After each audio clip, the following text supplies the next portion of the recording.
It was a quiet Wednesday night in Cedar Hollow, Ohio.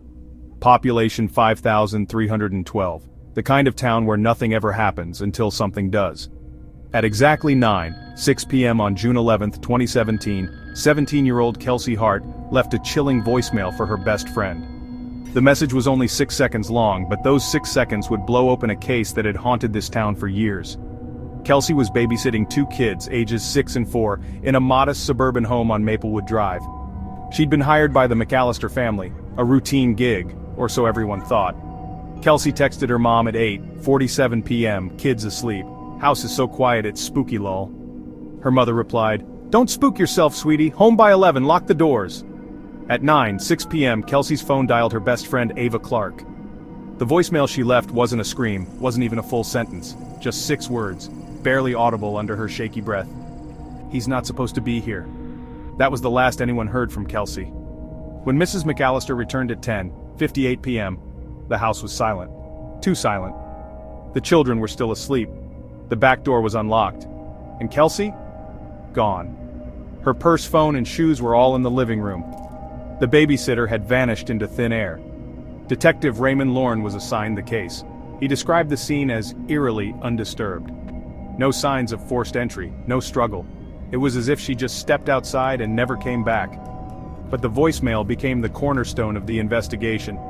Police subpoenaed her phone records.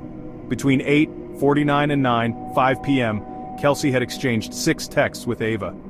Nothing alarming, just gossip and memes. But 9:06 changed everything. The McAllisters were questioned extensively. No criminal record, alibis airtight. Mr. McAllister was at a work dinner 30 miles away. Mrs. McAllister was en route home, caught on dash cam at a gas station. They were cleared.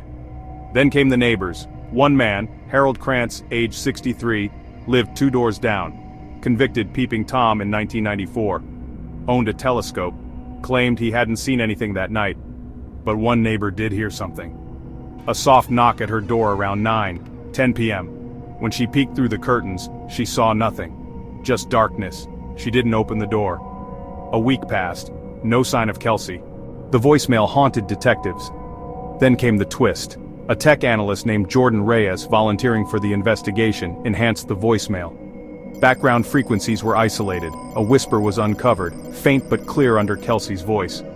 The whisper said, "Shh, don't let her scream." It wasn't Kelsey's voice.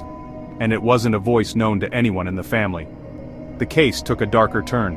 Security footage from 3 blocks away showed a figure walking with a limp, dragging something behind a hedge-lined sidewalk. Timestamp, 9:13 p.m. Zooming in revealed a pajamaed foot, small, like Kelsey's. Then the trail went cold. Months turned to years. The voicemail, 6 seconds long, remained the most compelling clue. Until last year. A cold case detective reviewing storage boxes found something that had been logged but never analyzed. A note, folded into a crayon box in the McAllister playroom. It read, "He lives in the walls." DNA tested, paper dated. The note was written by one of the children, weeks before Kelsey vanished. When asked in a new interview, the now 12-year-old boy whispered, "The man in the vent told me not to tell." Crawl space inspections were redone. Thermal imaging revealed old bedding, food wrappers, and fingerprints behind the drywall of the guest room closet. DNA matched an ex-convict, named Felix Garner, released from prison 6 months before Kelsey's disappearance. Last known address, unlisted, vanished. Felix had once been a handyman in Cedar Hollow, including a job at the McAllister home, 10 years prior. Police now believe Felix had been squatting in the walls of the home, possibly for weeks, watching, waiting. But here's the twist. Though Felix's DNA was found, his current whereabouts remain unknown. No confirmed sightings, no transactions, no body, and Kelsey, still missing. Her case remains open, but her final message, those 6 words, cracked open a truth more disturbing than anyone imagined. He's not supposed to be here. A whispered warning, a trace of terror, and the chilling truth that sometimes the danger isn't coming from outside the house, it's already inside. This is Vanished Whispers, True Crime. Don't forget to like, comment, and subscribe. Until next time, stay curious and stay safe. The night Kelsey Hart vanished, Cedar Hollow was left with more questions than answers. As detectives canvassed the neighborhood, each conversation deepened the mystery. What follows are the voices of those closest to the case. each memory tinged with fear, suspicion, or regret. I keep replaying her last text. She said the house was too quiet, but Kelsey joked like that all the time. When I heard her voicemail, I thought it was a prank at first, but the way she whispered? I've never heard her sound scared before. Not like that. Interview with Mrs. Langley, next-door neighbor, June 12, 2017, 8:14 a.m. I heard footsteps on gravel outside my window just after 9. I thought it was a raccoon, but then came that knock, 3 times. Soft, like someone didn't want to wake the kids. I looked out, but all I saw was my own reflection. I was at dinner, 30 miles away. My phone had no missed calls from Kelsey. She was always reliable. We trusted her with our kids. I can't imagine how someone could get in without a sound. I came home and the house felt wrong. Not messy, just off. Kelsey's shoes by the couch, her purse on the table. She wouldn't just leave. The kids never woke up, not even when the police came. They say I'm the weird one on the block. But I never saw a thing. My telescope was packed away that night. If I'd seen something, I would have called it in. I heard sirens though, later. Too late for that girl. People keep asking if Kelsey had a boyfriend, if she was hiding something. She wasn't, she was just normal. The only secret she had was that she was scared of the dark. She hated it. That's why she kept the hallway light on. That night it was off. Each piece of testimony adds another layer to the puzzle. Contradictions, overlapping timelines, a community haunted by what they didn't see, and what they may have chosen to ignore. As the investigation deepened, so did the sense that the truth was hiding in the margins, whispered by those too afraid to speak aloud. The night Kelsey disappeared, the silence was filled with echoes, each one a fragment of a story still waiting to be told. As dawn broke over Cedar Hollow, the investigation shifted from whispered rumors to cold, hard evidence. The police files, once sealed, now reveal a labyrinth of clues, each one more perplexing than the last. Detective's audio log, June 13, 2017, 7:22 a.m. We processed the scene, no sign of forced entry, the back door was unlocked, but there are no prints, wiped clean. We recovered Kelsey's phone from behind the sofa, last outgoing call 9:12 p.m., voicemail deleted, we're recovering fragments from the cloud, transcript excerpt, interrogation of Mr. Langley, June 13, 10:48 a.m., detective. Can you explain why you left the porch light off that night, Mr. Langley? I forgot, or maybe I didn't. I don't remember, we always leave it on, always. Detective. Neighbors say you were home before midnight. Mr. Langley, I told you I was at dinner, you can check with, detective, we have. Your phone pinged a tower near the house at 9 to 30 inches. Forensic report, June 14th. Partial muddy footprint size 9 found outside the back door. No matches in the household, trace fibers, blue polyester on the hallway light switch, possible transfer from outerwear. Audio log, unidentified male voice 1:04 a.m. She said she'd call back, haven't heard from her. If you find this, please. I didn't do anything, I just want to help. Each transcript, each forensic finding, sharpens the outline of a story that refuses to be solved. As investigators dig deeper, one truth becomes clear. Every answer leads only to more questions. The evidence is here, but the meaning remains just out of reach. Just when investigators believed the case had turned cold, a new piece of evidence surfaced, one that threatened to unravel everything. In the early hours of June 16th, a neighbor's motion-activated security camera, previously overlooked due to a hardware glitch, unexpectedly rebooted. The footage, grainy time-stamped 9:17 p.m., shows a shadowy figure slipping through the backyard, pausing at the back door. The silhouette is unmistakably small, possibly a teenager. But what's more disturbing is the glint of something metallic in their hand. Simultaneously, a handwritten note is discovered tucked inside a library book returned by Kelsey 2 days before her disappearance. The message, scrawled in shaky handwriting, "If anything happens, it wasn't Mr. Langley. Watch the window at 9 to 15 inches. A fresh statement from a new witness, a delivery driver, further muddies the waters. He claims to have seen Kelsey at 9:20 p.m., walking quickly down Maple Street alone, glancing over her shoulder. 3 threads, one night. The timeline, once clear, now fractured. Was Kelsey's final message a warning or a cover-up? Who was the figure in the backyard, and what did they carry? And what did Kelsey see in the window just minutes before everything changed? The camera lingers on the darkened back door, the faint reflection of movement in the glass. The question hangs, heavy and unanswered. In Cedar Hollow, is the most dangerous secret the one still hiding in plain sight?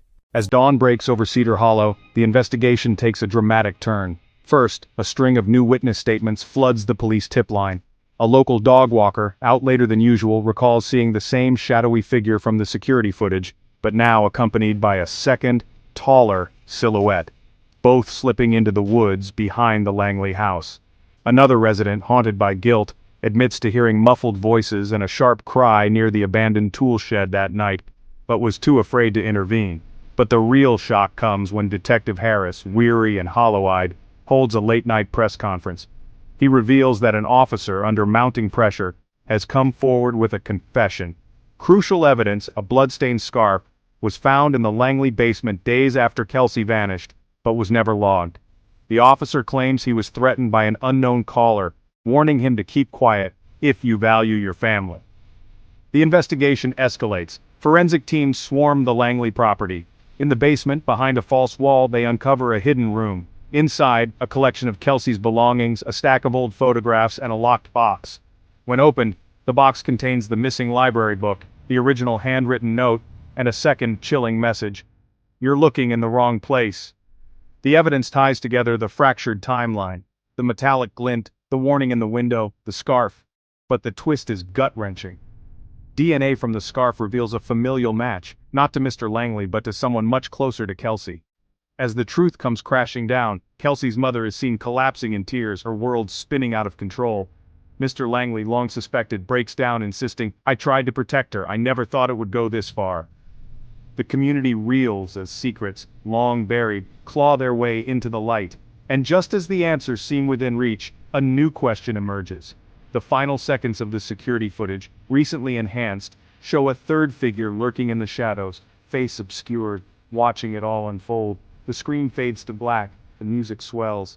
In Cedar Hollow, the most dangerous secret may not be what's been revealed, but who's still out there waiting. As dawn breaks once more over Cedar Hollow, the truth finally comes to light. In a quiet interview room, the final police transcript unfolds.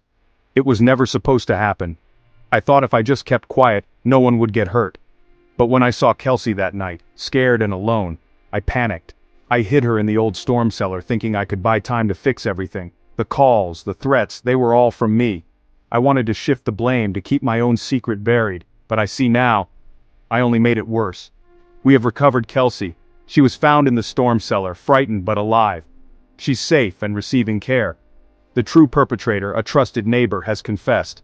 The evidence matches. The scarf, the handwriting, the photographs. The long shadow over Cedar Hollow has finally lifted. Kelsey reunited with her mother, both in tears, Mr. Langley, exonerated, hugging his daughter and wife tightly, the community gathering in the town square, candles flickering in the dusk, a moment of collective relief and healing. In the end, justice prevailed, not just through evidence, but through courage, truth, and the willingness to face the darkness within. Cedar Hollow will never be the same, but it will heal, one day at a time. Sometimes the greatest strength is found in speaking the truth. No secret, no matter how dark, can withstand the light forever. The music swells with hope as the credits roll and the screen fades to black. Even as Cedar Hollow celebrates the safe return of Kelsey and the closing of a painful chapter, the scars beneath the surface run deep. In the quiet aftermath, we sit down with those forever changed by the ordeal. Kelsey's mother, her voice trembling, confides, "Every night I replay it all, what I missed, what I could have done. I'm grateful Kelsey is home, but I still wake up afraid, listening for footsteps in the hall." Across town, the McAllisters struggle with their own guilt. Mr. Langley, once a suspect, admits, "People looked at me differently. Even now, I'm not sure things will ever go back to the way they were." Detective Lorne, his badge heavy on his chest, reveals the burden of the case. "We solved it, yes, but the nightmares don't stop. The faces, the fear, I carry them with me." But just as Cedar Hollow begins to heal, a new shadow creeps in. The camera lingers on a weathered envelope, slipped anonymously under the police station door. Inside, a cryptic letter, its message chilling. "You found one secret. How many more have you missed?" Detective Lorne studies the letter, his hands shaking. The screen flickers with flashes of new faces, a blurry figure caught on a security camera the night Kelsey disappeared. The community's relief gives way to unease. Parents clutch their children tighter, whispers spread. The sense of dread returns. Was justice truly served, or is something darker still lurking in Cedar Hollow? As the music swells with uncertainty, the story closes not with resolution, but with the haunting truth. Some wounds never fully heal, and some mysteries refuse to stay buried. Text fades in, to be continued. As Cedar Hollow tries to move forward, a new figure steps into the shadows. Investigative journalist Harper Lane, microphone in hand, her eyes sharp with determination. She arrives quietly, but her presence quickly ripples through the town. Harper's mission? To uncover the full truth for her acclaimed true crime podcast, Hidden in Plain Sight. Harper's days become a blur of interviews. She sits with Kelsey's family, skeptical neighbors, and even Detective Lorne. Each story she hears, each document she pores over reveals cracks in the official account. Police files don't always match witness statements. Security footage timestamps seem off. Some evidence crucial to the case is missing entirely. As Harper's podcast episodes begin to air, Cedar Hollow is thrown into turmoil. Some residents welcome her search for truth, desperate for closure. Others accuse her of reopening wounds best left to heal. Tensions simmer in the streets and at town meetings.